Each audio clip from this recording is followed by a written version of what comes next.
उपस्थित बंधुओं, मातृशक्ति, हमारा शिविर चल रहा है। आज तीसरा दिन है ना? तीसरा दिन है। तो तीसरा दिन है, काफ़ी अच्छे रिजल्ट के साथ में चल रहा है।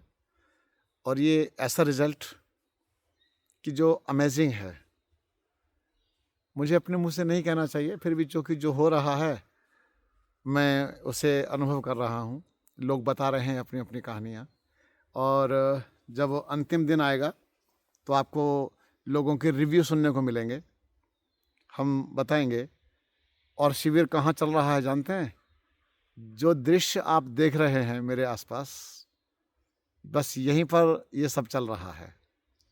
तो मेरा तो निवेदन है कि आप लोग अधिक से अधिक संख्या में आएँ, बल्कि ग्रुप बना करके आएँ। माता बहनों से भी कहता हूँ, अब बच्चों की छुट्टियाँ हो जाएंगी तो आप शिविर में आइए, क्योंकि आपको ट्रेनिंग लेना अनिवार्य है। पूरा परिवार आपके ऊपर आश्रित है, पूरे परिवार को आप ही संभालने वाली हैं। तो देवियाँ बेटियाँ हमारी समझेंगी, बहनें समझेंगी इस विषय को, तो मुझे लगता है कि परिवार को और अच्छा संभाल सकेंगी। तो अच्छा है, और इसका प्रचार भी करो। इस स्वर्ग जैसे वातावरण में आप आकर के खुली सांस ले सकते हैं। हमारे एक सज्जन तो अपना ऑक्सीजन वगैरह सब लेकर के आए थे। पहले दिन देखा तो इतनी लंबी सूंड सी लगा रखी है उन्होंने। तो मुझे ना देख करके बड़ा, एक बार को तो बड़ा आश्चर्य सा हुआ, अजीब सा लगा मुझे। पर चूंकि उसी दिन मेरा संकल्प हुआ था कि इनका सब हटा देना है, और आज तीसरा ही दिन है, उस दिन के बाद उन्होंने नहीं लगाया। छड़ी लेके चलते थे, मुश्किल से चल पाते थे, अभी उनका जीवन बदल गया है। तो मेरा विचार यही है कि आप भी अपने मित्रों के साथ, संबंधियों के साथ, जो आपके परिवार के रिश्तेदार हैं, आप उनको भी सूचना देवें। हमारे पास जगह सीमित है, हम और प्रयास करेंगे, और हम कुटियाँ बनाएंगे, छोटी छोटी कॉटेज बनाएंगे, कुटियाँ, और झोंपड़ी की कुटिया बनाएंगे। कभी झोंपड़ी में रहने का आनंद भी लीजिए, और कभी कभी अपने मकानों को, महलों को छोड़ करके झोंपड़ी में आकर के रहें। पर मैं और निवेदन करूंगा, जो हमारे गांव के लोग सुन रहे होंगे, देहात के, तो कुछ कुटियाँ बनाने के लिए यहाँ आएँ। जैसे कहते हैं ना, कार सेवक, तो थोड़ी सेवा करने के लिए भी आएँ।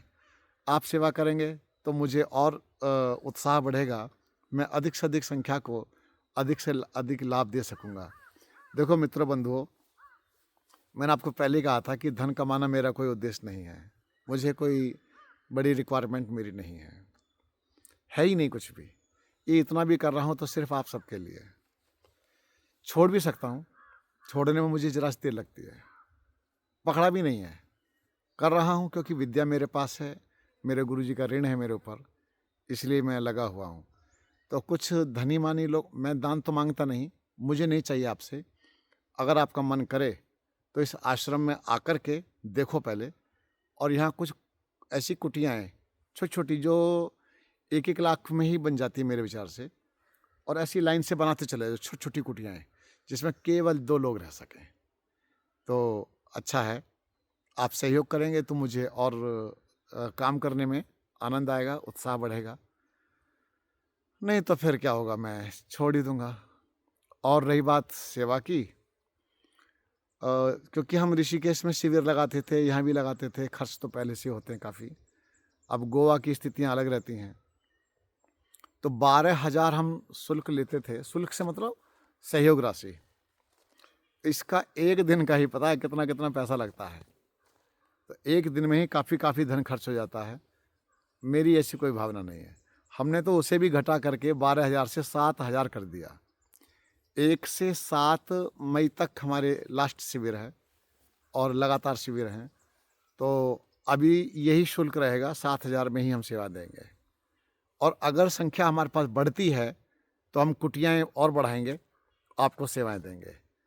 और थोड़ा सा आर्थिक रूप से इसको बढ़ावा दोगे आप लोग, बढ़ावा देने के लिए आएंगे, खड़े हो जाओ आकर के, देने के लिए आएंगे, तो निश्चित मानिए हम जनता के लिए बहुत बड़ा द्वार खोलेंगे।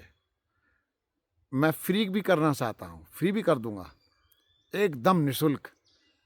पर उसके लिए कुछ मेरी जेब में होना चाहिए, कुछ मेरे पास धन होना चाहिए। आप खुद बैठ जाएं आकर के, खुद करें, तभी कोई चिंता नहीं है। मेरा तो उद्देश्य है कि समाज को सही मार्गदर्शन प्राप्त हो, सही दिशा प्राप्त हो, ताकि लोग स्वस्थ रह सकें, आनंद प्राप्त कर सकें। बहुत बहुत धन्यवाद। ओम शांति।